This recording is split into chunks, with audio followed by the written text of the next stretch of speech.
Hi, so you'll often hear me banging on about people and how people are feeling and the dynamics on your team and whether or not you're supporting them properly.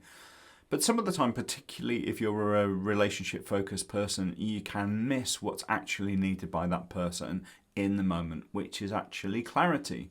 So I don't need an arm round the shoulder, I just need you to be clear with me over what's required here. And clarity can, in this context, can show up in three forms: clarity of the task, clarity of the output, and clarity of the outcome.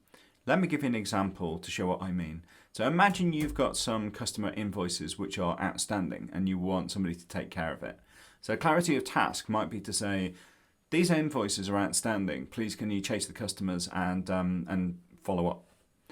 Clarity of output might be to say, okay, we've got some aged debt, please can you take responsibility for getting it sorted out.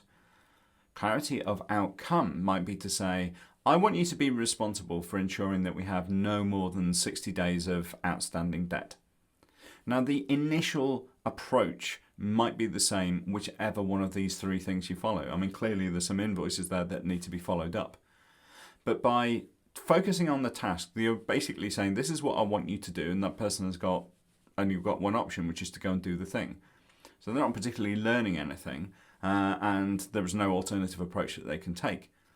If you're concentrating on the output, then at least you're saying, this is where I want to get to, but you think about how we're going to get there. And there may be different ways of solving the problem that might be better that person can come up with. They're also far more likely to actually own responsibility if they've got some control over how they approach it.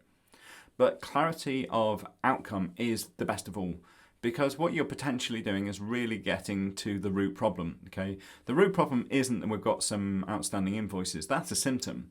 The root problem is that we are allowing people to build up debt in an unstructured way.